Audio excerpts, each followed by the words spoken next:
ನಮಸ್ತೆ, ನೋಡ್ತಾ ಇದ್ದೀರಾ ನ್ಯೂಸ್ ಪಲ್ಸ್. ಈ ದಿನದ ನ್ಯೂಸ್ ಬುಲೆಟಿನ್ಗೆ ಸ್ವಾಗತ. ನಾನು ಸಂಗೀತ ರಂಗನಾಥ್. ನಾನು ಶಿವರಾಜ್.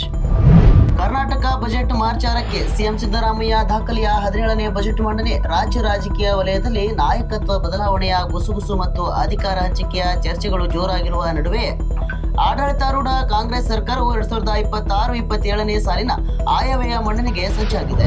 ನಾಳೆ ಪ್ರೇಮಿಗಳ ದಿನ ಹಿನ್ನೆಲೆ ಗುಲಾಬಿಗೆ ಬೇಡಿಕೆ. ನಾಳೆ ಪ್ರೇಮಿಗಳ ದಿನಾಚರಣೆ.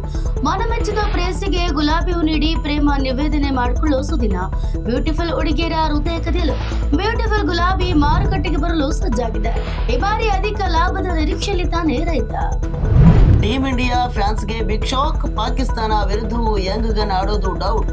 ಹೌದು, ಭಾರತ ತಂಡದ ಯುವ ಸ್ಫೋಟಕ ಆರಂಭಿಕ ಬ್ಯಾಟರ್ ಅಭಿಷೇಕ್ ಶರ್ಮಾ ದೆಹಲಿಯಲ್ಲಿ ನಡೆದ ನಮೀಬಿಯಾ ವಿರುದ್ಧದ ಪಂದ್ಯದಿಂದ ಹೊರಗುಳಿದಿದ್ರು. ಈಗ ಫೆಬ್ರವರಿ 15ರಂದು ಪಾಕಿಸ್ತಾನ ವಿರುದ್ಧದ ನಿರ್ಣಾಯಕ ಪಂದ್ಯದಲ್ಲಿ ಅಭಿಷೇಕ್ ಶರ್ಮಾ ಆಡುವುದು ಅನುಮಾನವಾಗಿದೆ. ಇನ್ಮುಂದೆ ಸಾರಿಗೆ ಬಸ್ ಅಥವಾ ಮಹಿಳೆಯರ ಆಧಾರ್ ಕಾರ್ಡ್ ನಿರಾಧಾರ. ಟಿಕೆಟ್ ಕೊಡಲ್ಲ ಕಂಡಕ್ಟರ್. ಯಾಕಂದ್ರೆ ಮಹಿಳೆಯರು ಉಚಿತ ಪ್ರಯಾಣಕ್ಕೆ ಅನುಕೂಲವಾಗುವಂತೆ ಆಧಾರ್ ಕಾರ್ಡ್ ಬದಲಿಗೆ ಸ್ಮಾರ್ಟ್ ಕಾರ್ಡ್ ವಿತರಿಸಲು ಸರ್ಕಾರ ಮುಂದಾಗಿದೆ. ನಿನ್ನೆ ನಡೆದ ಸಿಎಂ ಸಿದ್ದರಾಮಯ್ಯನವರ ನೇತೃತ್ವದ ಸಭೆಯಲ್ಲಿ ಸಚಿವ ಸಂಪುಟದಲ್ಲಿ ಈ ಬಗ್ಗೆ ಚರ್ಚೆ ನಡೆದಿದ್ದು, ಸ್ಮಾರ್ಟ್ ಕಾರ್ಡ್ ವಿತರಣೆಗೆ ಗ್ರೀನ್ ಸಿಗ್ನಲ್ ನೀಡಲಾಗಿದೆ. ತುಮಕೂರಿನಲ್ಲಿ ರಾಜ್ಯವೇ ಬೆಚ್ಚಿ ಬೀಳಿಸುವ ಘಟನೆಯೊಂದು ನಡೆದಿದೆ. ಜ್ಯೋತಿಷಿಯ ಮಾತು ನಂಬಿ ಪಾಪಿ ಮಗಳು ತಾಯಿಯನ್ನೇ ಕೊಲೆ ಮಾಡಿರುವ ಘಟನೆ ತುಮಕೂರಿನ ತಾಲೂಕಿನ ಹನುಪನಹಳ್ಳಿಯಲ್ಲಿ ನಡೆದಿದೆ. 55 ವರ್ಷದ ಪುಷ್ಪವತಿ ಹೆತ್ತ ಮಗಳಿಂದಲೇ ಸಾವನ್ನಪ್ಪಿದ್ದಾಳೆ. ಭೈರತಿ ಬಸವರಾಜ್ ವಶಕ್ಕೆ. ಏರ್ಪೋರ್ಟ್ನಲ್ಲೇ ವಶಕ್ಕೆ ಪಡೆದ ಸಿಐಡಿ ಟೀಮ್.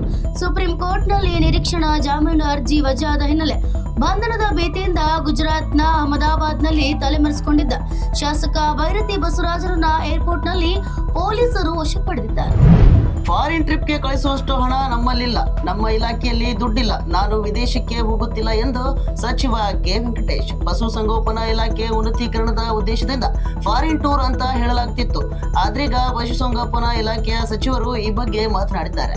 ನಮ್ಮ ಇಲಾಖೆ ಹೆಸರು ಯಾಕೆ ಬಂತೋ ಗೊತ್ತಿಲ್ಲ, ನಮ್ಮ ಇಲಾಖೆ ಕಡೆಯಿಂದ ಯಾರನ್ನೂ ಕಳಿಸ್ತಿಲ್ಲ ಎಂದು ಸ್ಪಷ್ಟನೆಯನ್ನ ನೀಡಿದ್ದಾರೆ ಸಚಿವ ಕೆ ವೆಂಕಟೇಶ್. ಬೆಳಂಬೆಳಗ್ಗೆ ಭೀಕರ ರಸ್ತೆ ಅಪಘಾತ. ಸ್ಥಳದಲ್ಲೇ 7 ಮಂದಿ ಸಾವು. ಕಾರುಗಳು ಚಿತ್ರ.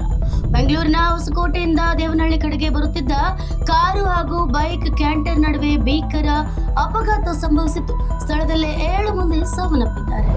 ಬಾಂಗ್ಲಾದೇಶ ಚುನಾವಣೆಯಲ್ಲಿ ಬಿಎನ್ಪಿ ಭರ್ಜರಿ ಗೆಲುವು. ತಾರಿಕ್ ರೆಹಮಾನ್ಗೆ ಅಭಿನಂದನೆ ಸಲ್ಲಿಸಿದ ಪ್ರಧಾನಿ ಮೋದಿ. ಹೌದು, ಬಾಂಗ್ಲಾದೇಶದ ಸಂಸತ್ ಚುನಾವಣೆಯಲ್ಲಿ ಸ್ಪಷ್ಟ ಬಹುಮತ ಪಡೆದು ಐತಿಹಾಸಿಕ ಗೆಲುವು ಸಾಧಿಸಿದ ಬಾಂಗ್ಲಾದೇಶ ನ್ಯಾಷನಲಿಸ್ಟ್ ಪಾರ್ಟಿಯ ತಾರಿಕ್ ರೆಹಮಾನ್ಗೆ ಮೋದಿ ಅಭಿನಂದನೆ. ತಿಹಾರ್ ಜೈಲಿನಲ್ಲಿದ್ದಾಗ ಇತ್ತ ಕಾಯುವ ಭರವಸೆ ನೀಡಿದ್ದೀರಿ. ಸೋನಿಯಾ ಮುಂದೆ ಡಿಕೆಶಿ ಅಳಲು. ರಾಹುಲ್ ಭೇಟಿ ಬಳಿಕ ಅಸಮ್ಮಖರಾಗಿ ಹೊರಬಂದ ಡಿಸಿಎಂ. ಡಿಕೆಶಿಗೆ ರಾಹುಲ್ ಗಾಂಧಿ ಅಭಯ.